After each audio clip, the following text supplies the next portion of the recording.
係咁網友嗱，終於石破茂喺琴日宣布辭職啦。咁然後琴日咧就開咗記者招待會。咁就我哋要睇睇，借呢個機會睇睇邊個會做下任首相，佢嘅政策會係點，同日本最關鍵問題嘅嗰個經濟情況係點。其實佢嘅外交政策啊，或者國防政策咧係唔會改變。日本全面增加軍備係唔會改變嚇，呢一個係日本台灣有事，日本有事，呢個唔會改變。但係佢嘅經濟政策會有咩改變呢？佢而家嘅經濟處境究竟係點呢？好啦，嗱，呢一隻嘉麟金月嚇，我最近好多人訂，因為呢個團購嘅形式就係有特別嘅優惠俾大家啦。呢個就係呢個價錢咧，已經係10幾年未試過咁平啊！而家再俾一個即係 quantitative discount， 大家其實係買夠5盒送個3星葱花生值70蚊嘅，咁你5盒每盒都慳咗10幾蚊。10盒咧送個麻豆呢個麻豆文蛋油喎，288蚊嘅，呢個好實嘅嘢嚟嘅，每盒平廿幾蚊喎，你諗下。咁你2-3個家庭夾埋，咁你就係唔使買呢個沙田柚個中秋咯。20盒送一個魚子醬，呢個係9月7號晚，日本首相石破茂喺首相官邸開緊急記者招待會，宣佢辭去自民黨總裁職務，唔到1年嘅短命政權畫下句號。即係咧嗰啲人咧就係好憎佢。我有個網友喺 Clubhouse 做日本人，佢哋好憎佢。其實咧係佢哋覺得佢係左傾嘅，佢唔夠保守嘅。我聽佢哋嘅意思係呢個其實即係日本嗰啲政客好多都係色彩模糊嘅。你今日人哋話石破茂呢個親華，咁結果佢增加國防預算結果佢係堅決嘅喺美國嗰邊喎。即係邊個做首相，呢啲政策都唔會有大改變。呢個係國家嘅利益所在。石破茂表示一向主張對地位毫無戀棧，完成咗應該做嘅時候之後就作出判斷。嗱，佢俾出嚟嘅藉口呢係關稅談判完成咗啦，呢一個美日簽約啦，呢個日本嘅汽車15% 關稅去返美國，呢個對日本嚟講係非常重要。而日本個關稅15% 咧係最低門檻。其實日本唔 care 俾唔俾呢15% 關稅，只要同佢競爭嗰啲人係咪俾15% 關稅。喺呢個高級機電同佢競爭嘅嘢，譬如話呢個係嗰個液壓呢一個係機床呢啲，嗰個競爭對手係德國。有啲呢啲電子嘢，呢個譬如話呢個有啲電子嘢咧，個競爭對手係南韓，有啲競爭對手咧係台灣嘅咁。好啦，佢強調面對堪稱國難嘅日美關稅談判，認為要承擔責任。4號簽署咗 Donald Trump 行政命令，實施中呢個美國同日本嘅貿易協議，暫時唔會有事噶啦。石破茂話選舉結果佢輸咗3場選舉，個責任係身為總裁嘅自己。美國關稅措施談判告一階段落，係適當時機決定讓路。佢3場選舉都輸咗呢一個係但係佢認為關稅未傾完，又有救災嗰啲嘢要完成，然後佢先可以走。呢個就係佢咁講啦。被問及係咪會參選下屆總裁選舉，明確表示不會參選。如果一參選呢，自民黨就分裂啦，因為有好多人係堅決反對佢再做。其實佢幾個日本首相入邊，最近嘅首相，我當然最中意安倍啦。呢個就係就係其他幾個呢，我反而覺得岸田文雄呢唔錯，即係石破茂呢真係即係面目模糊㗎。佢哋冇一個完全嘅政策嘅代表性。自民黨7月參議會選舉慘敗，黨內要求石破茂下台風聲不斷。然後麻生太郎第一個逼宮，呢個麻生太郎咧80幾歲，但係仲係有好大嘅影響力嘅。好啦，然後呢一個法務大臣鈴木興佑5號要求改選，嗱呢個好重要，因為佢係第一個逼宮嘅國員，即係呢個暗示咧就係如果佢唔改選呢啲國員咧會紛紛辭職。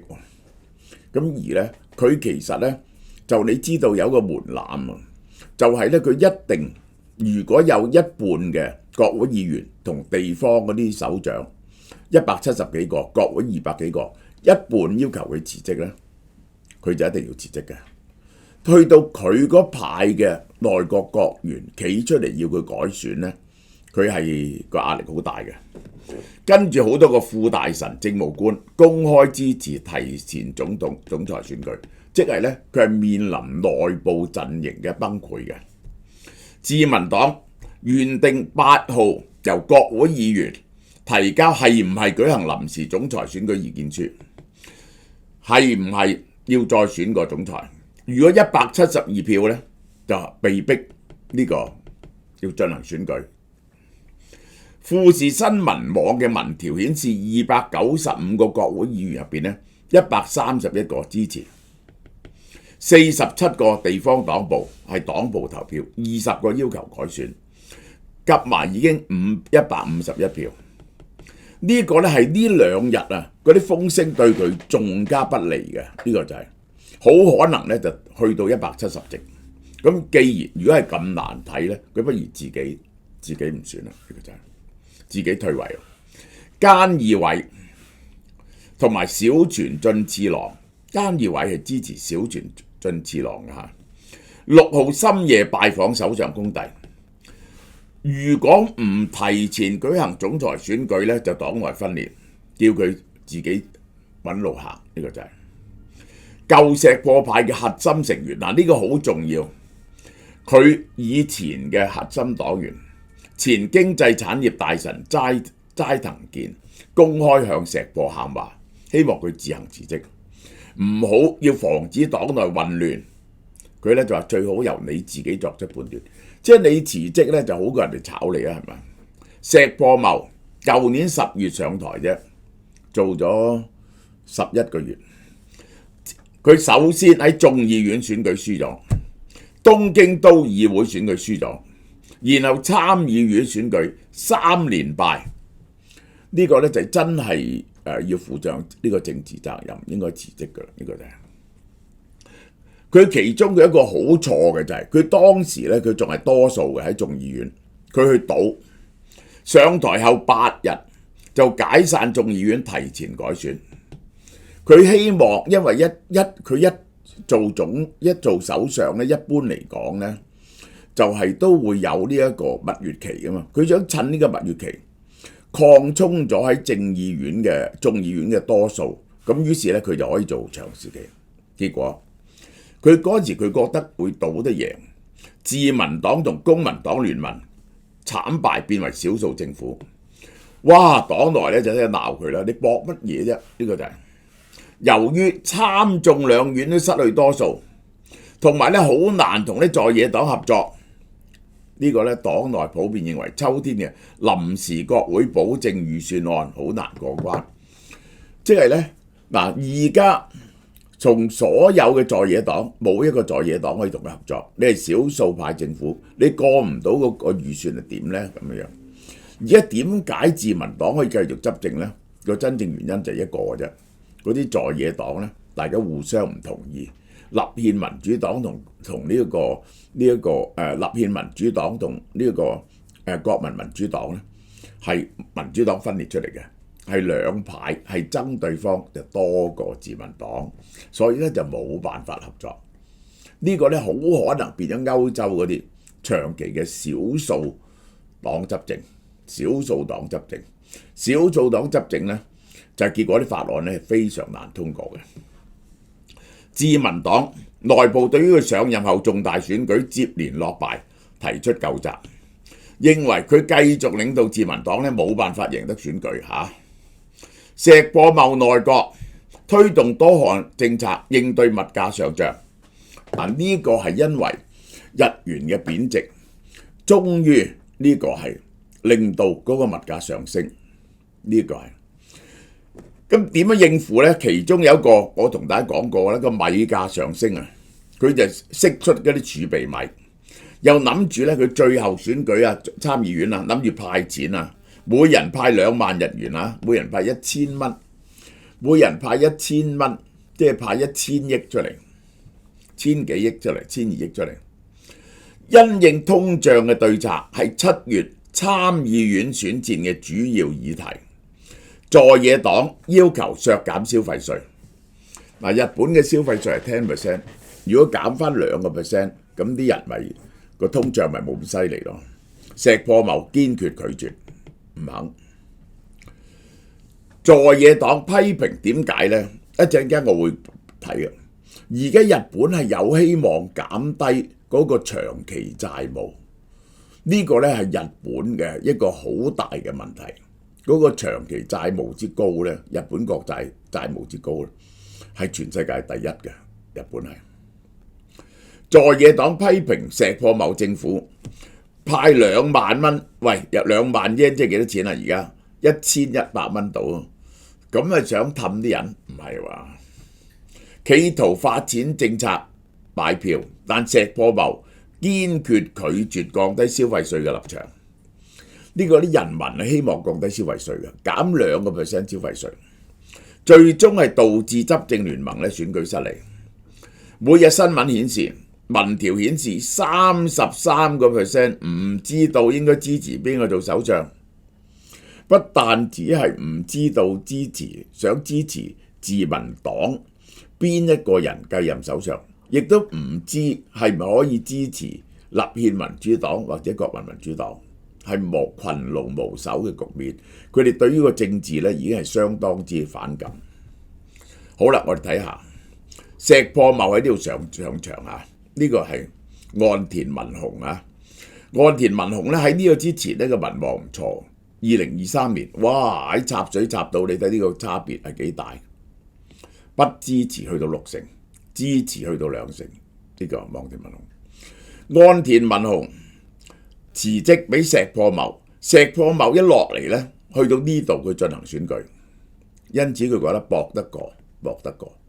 點不知當然啦，佢係冇解決到自民黨留落嚟嗰啲老大難嘅問題啊！即係由呢個邊個開始，由呢個菅義偉開始，嗰個佢哋開嗰個籌款晚會嗰啲分賣剩飛嗰啲錢啊，嗰個問題啊一路糾纏到而家，結果亦越拉越上，呢個反對嘅聲望越拉越上。好啦，邊個做呢？嗱，我認為係呢個做噶啦。我認為啊，大家睇下覺得啱唔啱？嗱，呢個就係我估嘅嘢。真係我估嘅嘢。前經濟安全保障大臣高市早苗，我覺得高市早苗贏。因為我睇咗咁多年日本咧咁嘅，有嗰個前2屆佢要選幾屆，個民望越嚟個支持度越嚟越高咧，佢哋覺得應該輪到佢做首相，佢哋係咁樣嘅。高市早苗咧係安倍晉三最支持嘅人，喺呢一個安倍晉三支持菅義偉，到呢一個岸田文雄嗰時咧，佢已經支持高市早苗，佢覺得呢個人最能夠繼承佢嘅衣缽，咁當然就輸咗俾岸田文雄啦。咁嗰陣時咧，佢係佢唔係咁高嘅，因為佢係一個女人，佢就第3、第4，去到呢個選呢個石破茂咧，佢爆大冷第一次投票。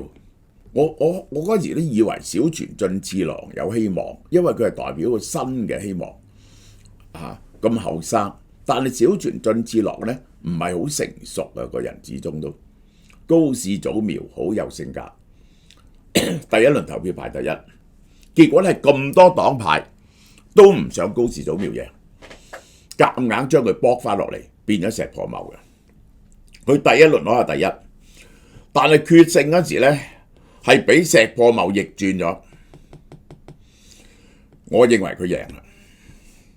54歲嘅高市早苗呢一個係呢個係當打嘅年紀喎，呢個時候做首相。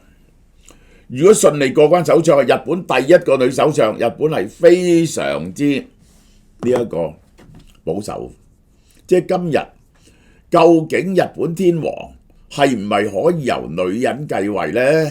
呢個問題仲係吊住喺度。其實咧民意就好清楚嘅，就覺得梗係公主繼位啦。呢個就係因為日本歷史上係有女天皇嘅嚇，較早時期呢幾百年就冇嘅，呢個就係。咁啊，第二仲有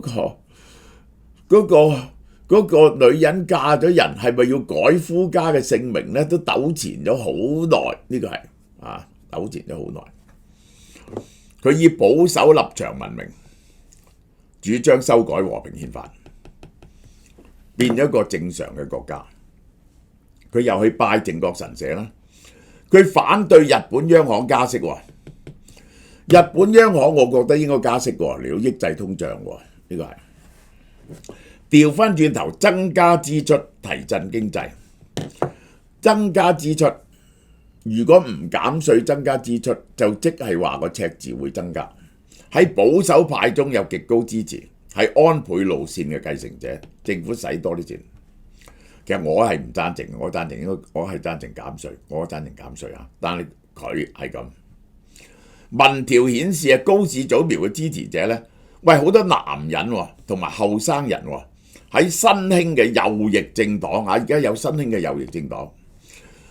參政黨呢個叫參政黨，我琴日同個網友猛喺度講，即係我覺得日本咧好荒謬嘅，而家仲排斥外勞啊，同保守黨支持者入邊咧高度支持。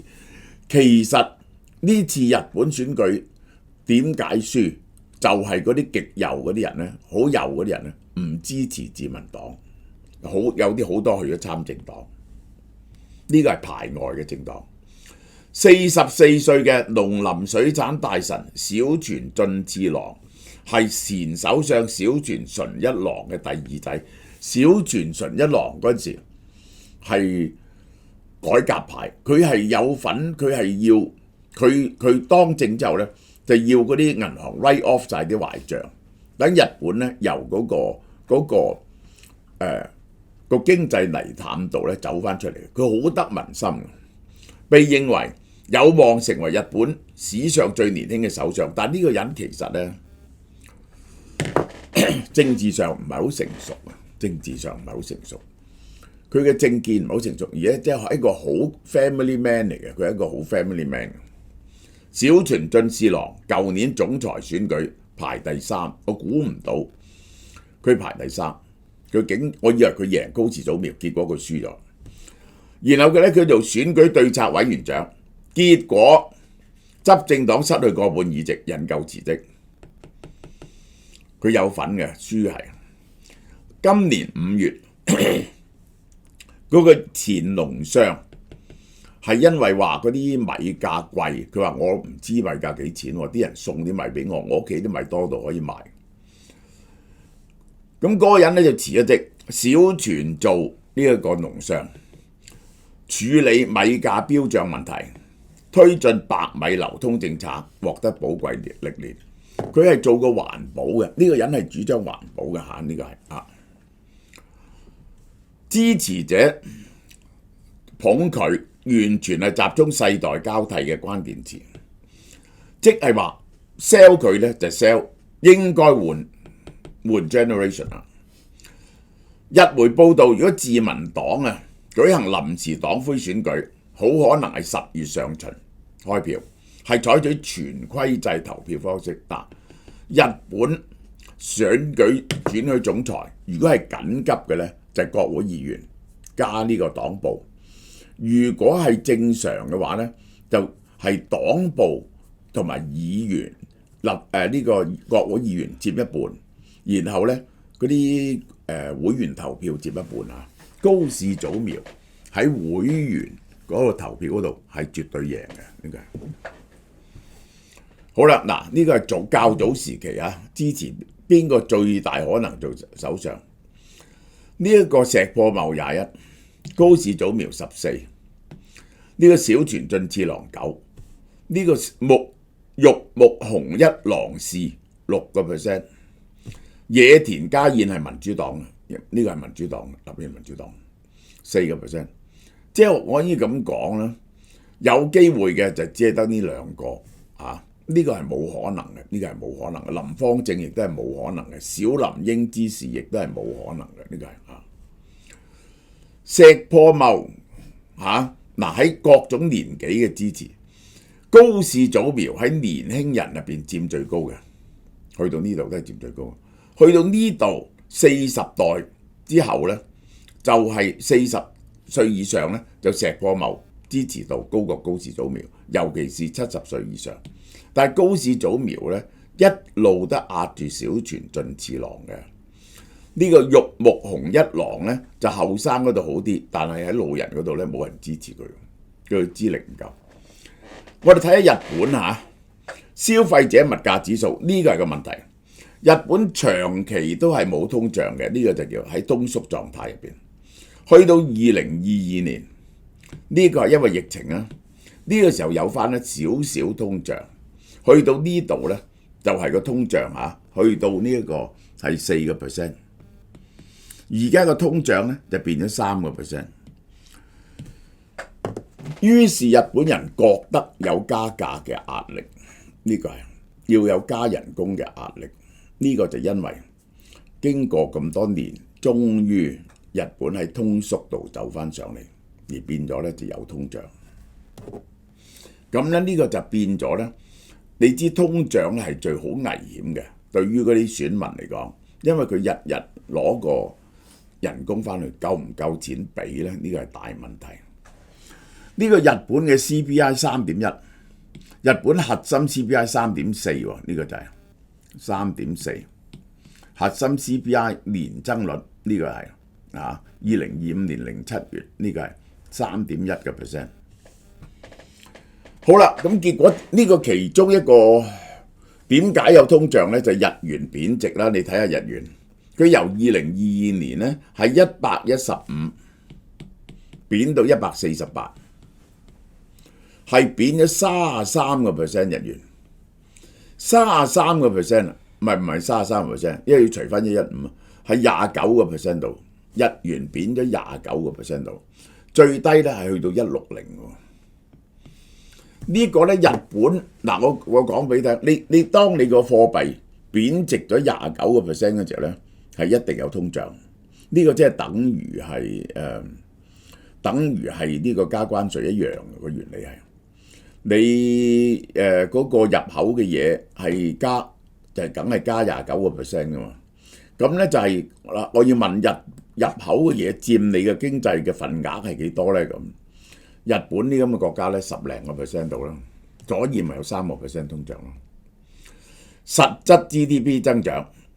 實質 GDP 增長係1.7%。呢個呢就係解答咗日本嘅財政問題舒緩其中一個原因，就係因為有通脹。當你嘅 GDP 增長係1.7%，通脹係3.1啦，咁每年呢其實呢就係嗰個國債舒緩咗呢係4.8%嘅。3.1% 係直接扣減，呢個咧就令到個收入增加，個國債 as a percentage 減少咗。日本呢個真正出現呢個經濟一個轉機係乜嘢咧？就係佢嘅收支情況好咗。日本經濟合作組織2024年日本嘅赤字，2023年係2.9%，呢個已經係合格。你少過3%。個赤字少過3%咧，係唔係大問題嘅？因為你有經濟增長，有通脹啊嘛。2024年3.6%嗰個赤字都係冇增加到，因為同樣原理就係因為通脹加經濟增長嘅問題。日本內閣預期2025年將會出現4.5萬億日元。哇！呢個好少啊，即係2000零億港紙，2000億港紙，仲個赤字咧係少過香港，約為 GDP 嘅0.7%，顯示呢一個日本其實咁樣咧，日本經濟咧就可以翻去正軌。即係原理上咧，你係 keep 住，我贊成 keep 住2-3% 嘅赤字唔係問題。咁然後咧就一半愛嚟還債，一半愛嚟減稅嘅，呢個就係政府債務利息支出由2026年嘅10.5萬億增加到16.1萬億。嗱，當佢零利率嗰陣時咧，日本咧就唔使俾呢一個利息噶嘛，接近零利率。而家咧要俾利息，其實已經增加咗個赤字噶啦。16萬億其實係幾多錢咧？係8000億港紙，1000億美金。如果以美國嚟講咧，呢個利息係好少。政府嘅收入紅色線就係政府嘅支出。你睇見政府嘅支出咧，佢由呢度呢個疫情飆上去，落翻嚟去到呢度，比起疫情前咧增加10幾個%，呢幾年係。但係收入咧喺呢度開始咧，佢係不停上升嘅，所以呢一個 gap 係越嚟越少嘅，呢個 gap 越嚟越少。呢個日本負債幾重咧？佢最全盛嗰時期咧係去到呢度，就因為我講嗰個原因啊，因為通脹其實係減低咗呢個債務嘅，因為你爭人債務咧係條梗數嚟噶嘛，通脹咧就即係銀紙唔值錢啊嘛，咁你嘅債務咧亦都係減輕咗，因為你嘅名義上 GDP 咧係會增加噶嘛，嗰個分母唔同，呢一個分子咪唔同咯，呢個就係翻落嚟一啲嘅啦，已經係好咗。嗱，日本咧251%啊，呢個係最離譜嘅，呢個係新加坡係唔關事嘅，新加坡借咗啲錢嚟投資嘅175%，美國第二，美國121%，法國112%，中國咧係唔止嘅，中國係逼近日本，中國逼近日本，因為呢個係冇計到嗰啲叫做城投債，冇計80萬億來。如果唔係咧，佢逼近日本。芬蘭、德國其實可以62%可以隨時舉債舉10幾個%嘅。韓國、紐西蘭、荷蘭、丹麥，你話呢啲好健康而家。好啦，日經指數係創新高嘅嚇，我話俾你聽，43000幾日經指數係。咁照你，但係日本人咧覺得通脹好大問題啊，呢個就係。好啦，嗱嚟緊咧，日本嘅經濟我可以講俾你聽咧，佢係走兩條路。第一，如果持續嘅赤字減少咧，佢應該係減一部分稅，然後咧一部分咧就還嗰個國債，令到國債翻去一個比較健康嘅境界嘅。其實係呢個就係個經濟應該進一步自由化，而且咧大力投資呢個國防預算，亦都係刺激到經濟啦。呢個就係好啦。嗱呢隻嘢到買完為止，呢手貨買完咧就會有新嘅配方，所以咧呢個貨尾嚟嘅就賣埋佢。呢個冇錢賺嘅價錢咧，梗係冇，全街都冇咁平嘅，1880 4個月，每個月470蚊。400啫，到聖誕節就有下一批貨。呢個9月、10月、11月、12月都冇嘅，咁你買嚟食多4個月就啱咯。呢個就係1880食4個月，400幾蚊一個月，每粒係400 mg，呢個係個藥力最犀利嘅啦。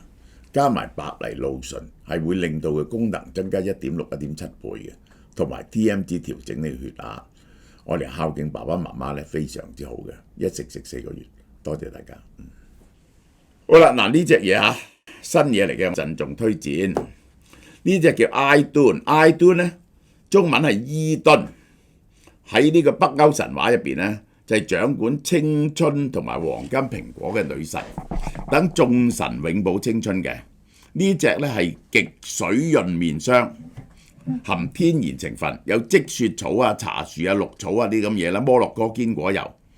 嗱，佢咧就係令你美白改善皺紋嘅。佢嘅特別喺邊度咧？佢係有特色喎。普通面霜咧，油同水溝埋變咗乳液，睇唔到冇水喎，純粹嘅水霧嘅。iTunes 咧極水潤將保持咗原子嘅水分。點樣保持到咧？嗰啲水咧唔係同嗰啲 cream 溝埋嘅，水係俾直包裹住嘅。抹嗰時咧，你感覺到卜卜聲喎。嗰陣時由直膠入邊啲水噴發出嚟，明顯見到水。而嗰啲水輕拍入咗皮膚咧，嗰啲直層咧就保護住佢，唔會走翻出嚟。咁呢個係好多種用途嘅，呢個就係包括睡眠面膜啊、保濕啊、呢個塗抹粉底啊之類都可以用嘅。呢個就係佢係好大盒嘅呢個嘢，480 ml 呢個咧就用得貴都用唔完啦。呢個就係432蚊，呢個就係